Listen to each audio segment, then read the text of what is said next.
Hello everyone, I am Leela Prabhugaonkar and we'll be starting with the chapter 4 of economics part of class 10th, that is globalization and the Indian economy. So here globalization is nothing but connecting with the world. Okay, connecting with the world. So, as consumers in today's world, some of us have a wide choice of goods and services before us. So, the latest models of digital cameras, mobile phones, now everyone can accessible to that because there is a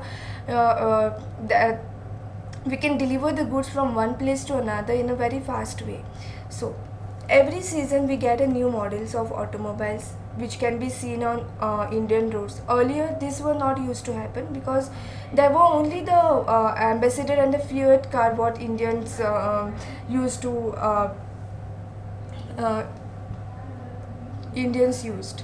Then today Indians are buying cars produced by nearly all top companies in the world. So today we are importing the goods from one place to another or one country to another country. Okay, a similar explosion of brands can be seen for many other goods from shirts to television to processed fruit juices. Now this can be possible because of the globalization. So one product we can even deliver at the rural places because of the globalization. Okay, so all the countries are connected with each other. So such wide ranging choice of goods in our market is relatively recent in phenomena. So we have found such a variety of goods in Indian market even 2 decades back. So in a matter of years, our markets we have seen that there is a drastical change in our Indian market. So how we can understand all this transformation and what are the factors that are related to all such transformations and how are these changes affecting our lives. So these are the questions which we have developed in this chapter. So production across countries. Until the middle of the 12th century, production was largely organized within countries. What crossed the boundaries of these countries were the raw material, foodstuff, and finished product. Colonies such as India exported a raw material and foodstuff and imported finished goods. Now here trade was the main channel. Like earlier, trading used to happen like buying and selling of goods. Trade is buying and selling of goods. Okay. Then colonies such as India exported. Now we exported a raw material and our food stuff and imported a finished good. So what India used to do is we used to export our raw material to the other countries. We used to export raw material to other countries, and then we used to take the same finished goods. They used to import us the finished goods, other countries. Okay, we used to take the imported products, but imported products in the sense we used to take the finished goods. We used to deliver the raw materials to the other countries, and now we used to take the imported products. Okay, that is finished goods from the other countries. So trade was the main channel connecting distant countries. So this is happened over a period of time that trading was this trade was the main channel. Okay, main channel to connect the countries. Main channel to connect countries. Okay. Now, this was before large companies called MNCs, multinational companies. So, multinational company, here there's an example which is given. We'll see this example. So, these are also called as MNCs. So, they have got branches at all over places. A MNC is a company that owns or control production in more than one nation. Okay, this part is important. MNCs, what they do is they set up the offices and factories for production in regions where they can get cheap labor and other resources. So this is done so that the cost of production is low and the MNCs can earn a higher profit. So the main motive is to earn profits. Main motive is to earn profit. Okay. Spread here one example is given: spreading of production by multinational companies. A large MNC producing industrial equipment designs its products in research center in the United States and then has the component manufactured in China. So these are then shipped to Mexico and other Eastern Europe where the products are assembled and the finished products are sold all over the world. So the company's customer care is carried out through call centers which are located in India. So here we can see there is a call center which is in Bengaluru, equipped with telecom facilities and access to the internet to provide information and support to customers abroad. So through call centers, they handle all the inquiries and complaints of the customer. So in this example, multinational company is not only selling its finished product. So the company's main aim is not only to sell the finished product but looking after that after sales services. Okay, so MNCs obviously they are going to sell finished products, but they also look at after sales services. Okay, this is their main part and that's why they have call centers. Okay, they give after sales services. Okay, so the goods and services are produced globally. As a result, production is organized in increasingly complex ways. Now this is divided into a smaller part. That production process, no, it is divided into a smaller part and spread out across the globe. So here in the above example, we have seen that China, they provide the advantage of being a cheap manufacturing location. Then Mexico and Eastern Europe are useful for their closeness to the market in the US and Europe. So India, here we got a highly skilled engineers who can understand the technical aspect of production. Then also educated English speaking youth who can provide customer care services, and all this probably can mean 50 to 60% of cost saving for multinational companies. Okay, so the advantage of spreading out production across the borders to the multinationals can be truly immense. Now next part is interlinking production across countries. So in general, multinational companies set up production where it is very close to the market. Like if the production is at one place and you are selling it at other place, then finished goods can there are chances that it can be destroyed or the products can become defective over the period of time. So where there is skilled and unskilled labor available at low cost and where the availability of other factors of production is assured. And in addition to this, MNCs might look for government policies that look after their interest. Next is about having MNCs, they set up factories and offices for production, and the money that is spent to buy assets such as land, building, machines and other equipment is called investment. So investment is like they are putting their amount. The word investment is very important.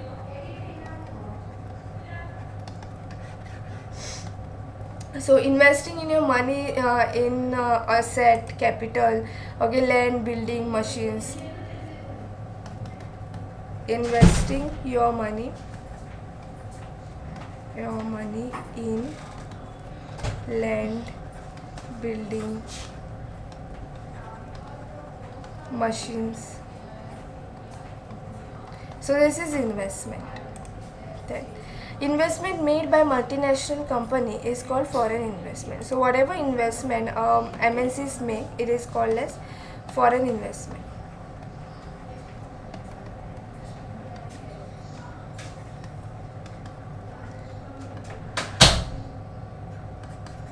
Investment made by MNCs are called as foreign investment. Okay, so any investment is made with the hope that this asset will earn profit. So at time, multinational corporations set up production jointly with some of the local companies of these countries. So they have set up the production with the local companies. Okay, the benefit to the local company of such joint production is twofold. The first is that a multinational, they provide money for additional investment, like for buying the machines or for buying some asset. Okay, then secondly, multinational corporation might bring with them the latest technology for production. So whenever they mm, uh, so the benefit of, as I said, the benefit to the local company of such joint production is twofold. So whenever they join hands with the local companies, they give them such type of advantage that they give them the better technology. So next, but the most common route from MNCs for investment is to buy up local companies and then to expand the production. So what they do is they buy the local companies and then they expand their production. Then expand their production. MNCs with a huge wealth can quite easily do so. To take an example, here one example is given. Cargill Foods, a very large American multinational corporation, has bought over a smaller Indian company such as Parak Food. Now these foods had built a large marketing network in various parts of India, where its brand was well reputed. Also, Parak Food had 4 oil refineries whose control has now shifted to Cargill. Now, Cargill is the largest producer of edible oil in India with a capacity to make 5 million pouches daily.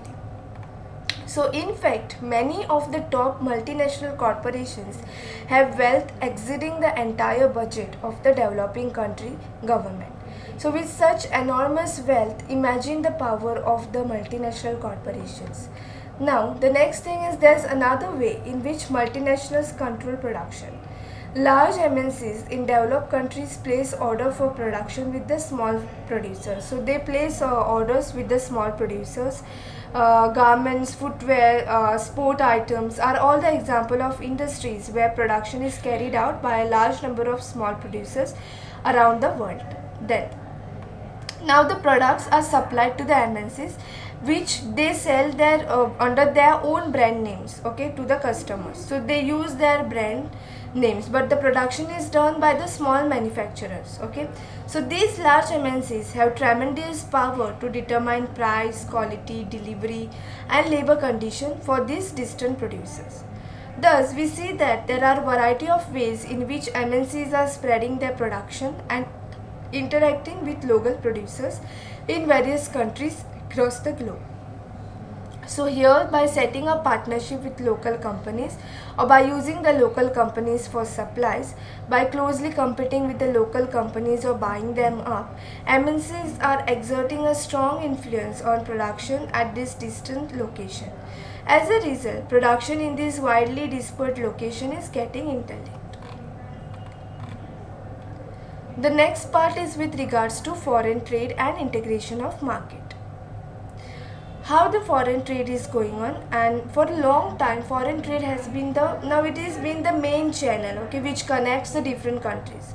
So we have seen that we have read in the history that the routes that connects India with the foreign countries, okay, and basically there was a trading which was going on earlier. Then, to put it simply, foreign trade creates an opportunity for the producers to reach beyond the domestic market, that is market of their own countries. Now, producers here, they can sell their produce not only in the markets but in the markets were located within the country, but they can compete with the other competitors, no, in the market. Then similarly, for the buyers, import of goods produced in another country is one way of expanding the choice of goods beyond what is domestically produced. So there's one example over here, that is Chinese toys in India. So Chinese manufacturers learn of an opportunity to export toys to India, where toys are sold at a very high price and basically we buy those products. So they start exporting plastic toys to India. So buyers in India now have the option of choosing between Indian and the Chinese toys. Like Indian toys were basically, they were of wood, and these are the plastic. So because of the and those plastic toys got a very cheap rates, okay, and they got a very new designs, and also Chinese toys became more attractive and popular within Indian markets. So the 70 to 80% of the toy shops have replaced Indian toys with the Chinese toys. So toys are now cheaper in Indian markets than earlier. So what has happened over here is it is a result of trade, okay. So Chinese toys come into Indian market. So there are other factors also, okay. So Indian and Chinese toys prove better, okay. Indian buyers have a greater choice because here the prices are less, so obviously it's a buyer's tendency to buy whichever product has got a lower prices. Obviously they are going to buy that. For the Chinese toys makers, this provides an opportunity. Now this they got an opportunity to expand their business in India. So the opposite is true for Indian toy makers. They face losses as their toys are selling much less. So this is what is affecting the foreign trade in Indian markets. So in general, with the opening of trade, goods travel from one market to another, and there are possibilities that the domestic markets can be affected with all these things. So choice of goods in the market rises, prices of similar goods in two equal market trends to become equal, and producer in the two countries now closely compete against each other even though they are separated by thousands of miles. So foreign trade thus results in connecting the market or integration of market. So this is what integration is happening with the we can get foreign and the domestic. We can get the foreign product and the domestic product in one market. Okay, so this is what integration of market means. Next, we'll come to globalization. It's nothing but a connecting with the world, we can say. Here one picture is given. Globalization is fun, but the girl is saying be careful. There's a world you are playing with. Someday you will have to pay the price. So if you see in the past 2 or 3 decades, more and more MNCs have been looking for locations around the world which will be cheap for their production. Now foreign investment made by the multinational companies, this is rising. So at the same time, foreign trade between the countries have also been this has also been rising rapidly. So a large part of the foreign trade is also controlled by MNCs. Now for instance, the car manufacturing plant of Ford Motors in India not only produces cars for the Indian markets, but also exports cars to other developing countries and export car components for its many factories around the world. So likewise, activities of most MNCs involve substantial trade in goods and also services. The result of greater foreign investment and greater foreign trade has been greater integration of production and market across countries. So globalization is is a process of rapid integration or interconnection, we can see, with the countries, okay, or as I said, connecting with the world.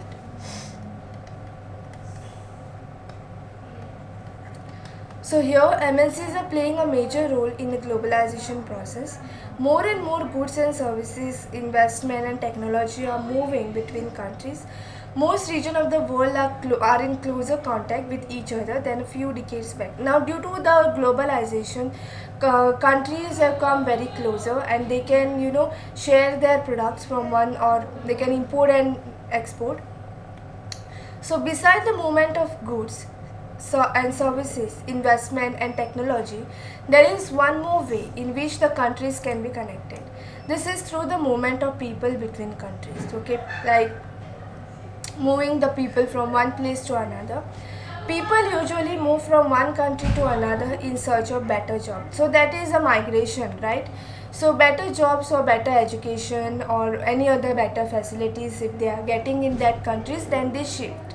So in the past few decades, however, there has not been much increase in the movement of people between countries due to various restrictions. Next, factors that have enabled globalization. Which are the factors that have enabled globalization? The first one is technology. Fast improving technology, every country requires. So even the industries, they what they do is they use the updated technology instead of using outdated. So these are some of the things what we'll see in this part, that is factors that have enabled globalization. So the first part what we'll learn about is technology. Then regards to liberalization of foreign trade and foreign investment. Then yeah. So first is technology. So rapid improvement. Technology is, we can say, it's updating. No, it's updating day by day. So rapid improvement in technology has been one major factor that has stimulated the globalization process. For instance, the past 50 years have seen several improvements in transportation technology. This has made much faster delivery of goods across long distances possible at lower prices. Then, container for transport of goods. Goods are placed in containers that can be loaded intact onto ships, railways, planes, and trucks. Containers have led to huge reduction in port handling cost and increased the speed with which exports can reach markets. Similarly, the cost of air transport has fallen over here. So this has enabled much greater volume of good being transported by airlines. Now, even more remarkable have been the developments in information and communication technology. Even ITC has developed. So, in recent time, technology in areas of telecommunication, computers, internet has been changing rapidly. So, telecommunication facilities like telegraph, telephone, including the mobile phone, fax, these are used to contact one another around the world to access information instantly and to communicate from remote areas. So these are being used to contact with the remote areas. So how this is facilitated? This is facilitated by the satellite. Okay, so we are using the satellite communication devices. So now here internet also allows us to send instant messages, no, email and talk that is voicemails also we can send across the world.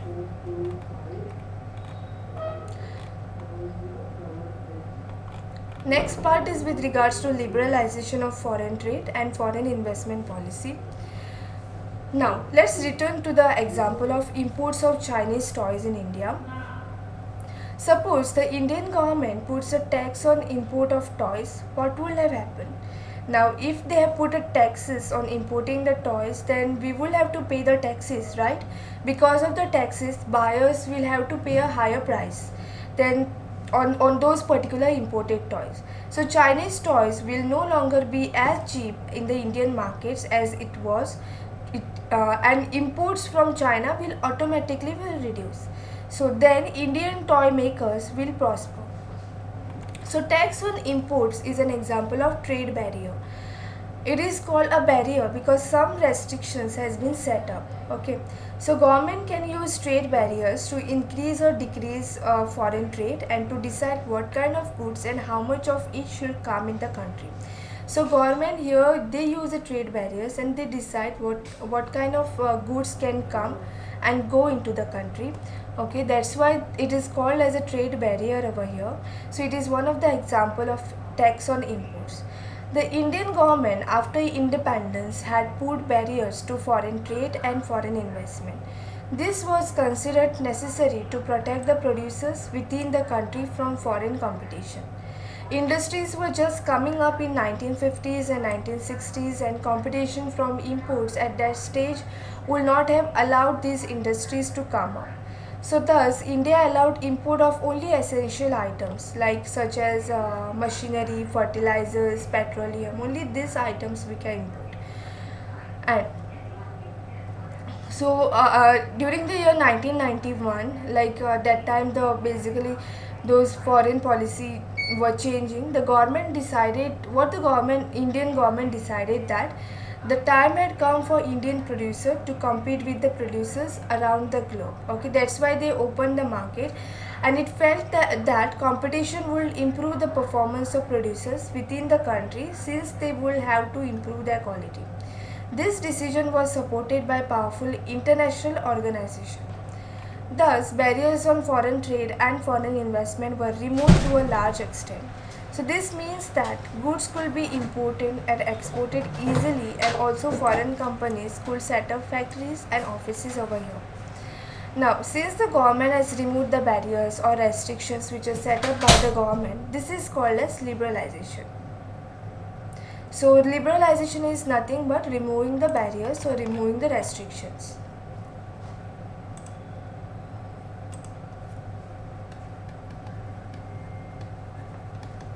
Liberalization is nothing but removing the restrictions.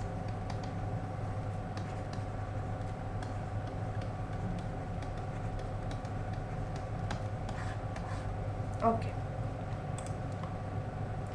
Now here what a government do is they impose a very less restrictions, and any country can businesses they can take a decision freely. Okay. Then next is WTO, that is World Trade Organization.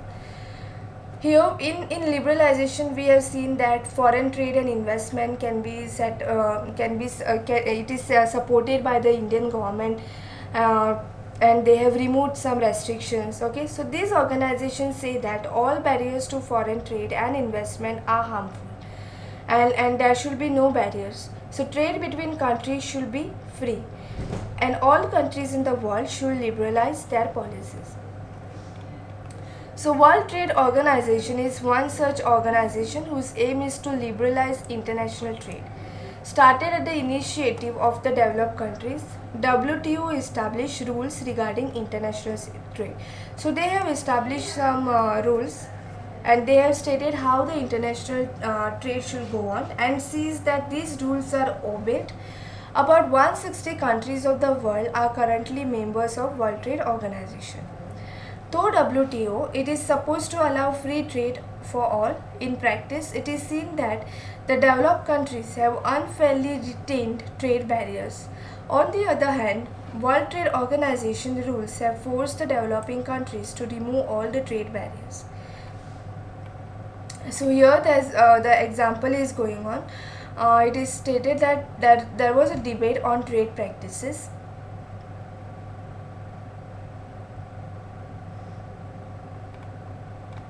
So here they have seen that they have seen a typical cotton farm in USA consists of thousands of acres owned by a huge corporations that will sell cotton abroad, but at a very low prices they are going to sell. Okay. Now, next part we'll see about what is the impact of globalization in India. Okay, since India is connected with the different parts of the countries, what is their impact? Okay, so the first, so globalization and a greater competition among producers, both local and foreign producers, has been advantage to consumers. Now why it has been an advantage to consumer is that consumers can access to both foreign and the Indian products, right? So but it is a greater competition for the Indian market, as also the foreign products are being sold over here. So there is a greater choice before these consumers, who now enjoy improved quality and lower prices for several products. As a result, these people, they enjoy much higher standard of living. Then multinational corporations have increased their investment in India over the past 20 years, which means that investing in India has been beneficial for them. So they have been interested in industries such as cell phone, automobile, electronics, soft drink, fast food, or any services in banking in urban areas. So these products have a large number of well-off buyers, and in these industries and services, new jobs have been created. There are also local companies, they supply raw materials to these industries, so that's why these industries have prospered. Then, secondly, several of the top Indian companies, they have been able to benefit from the increased competition. So they have invested in their new technology and production method, and also they have raised their performance or the production standard. And also some collaborations have been made by the local and the foreign companies. So Globalization, this has enabled some large Indian companies to emerge as MNCs themselves. We can take the example of Tata Motors, then we can take the example of Infosys, Ranbaxy Medicines, then Asian Paints, then these are some of the examples wherein some Indian companies which are spreading their operation worldwide. So globalization has also created new opportunity for companies providing services, particularly those involving IT. The Indian company producing a magazine for the London-based company and call centers are some of the examples. Beside a host of services such as data entry, accounting, administrative tasks, engineering are now being done cheaply in countries such as India and are exported to the developed countries.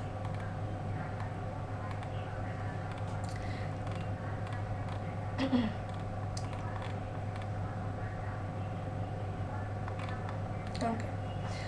Next part we'll move to the struggle of how the fair globalization is going on. So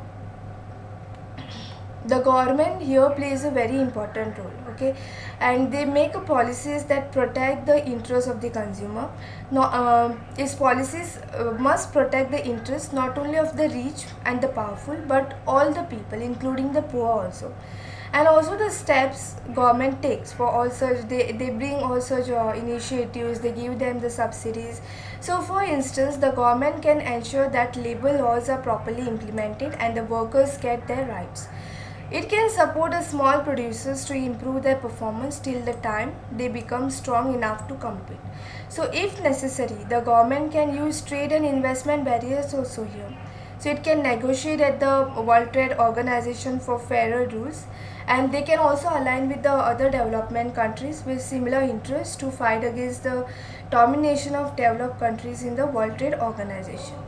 So in the past few years, massive campaign and representation by people's organization have influenced important decisions relating to trade and investment at the WTO. This has demonstrated that people also can play an important role in struggle for fair globalization. So this is what the globalization chapter is.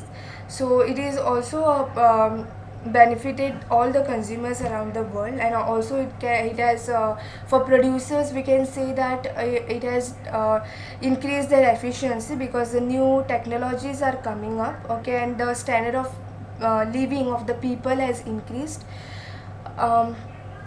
But also there are other impacts like workers or the small industries they are facing, or the domestic producers they are facing because all the foreign products are coming into the domestic market.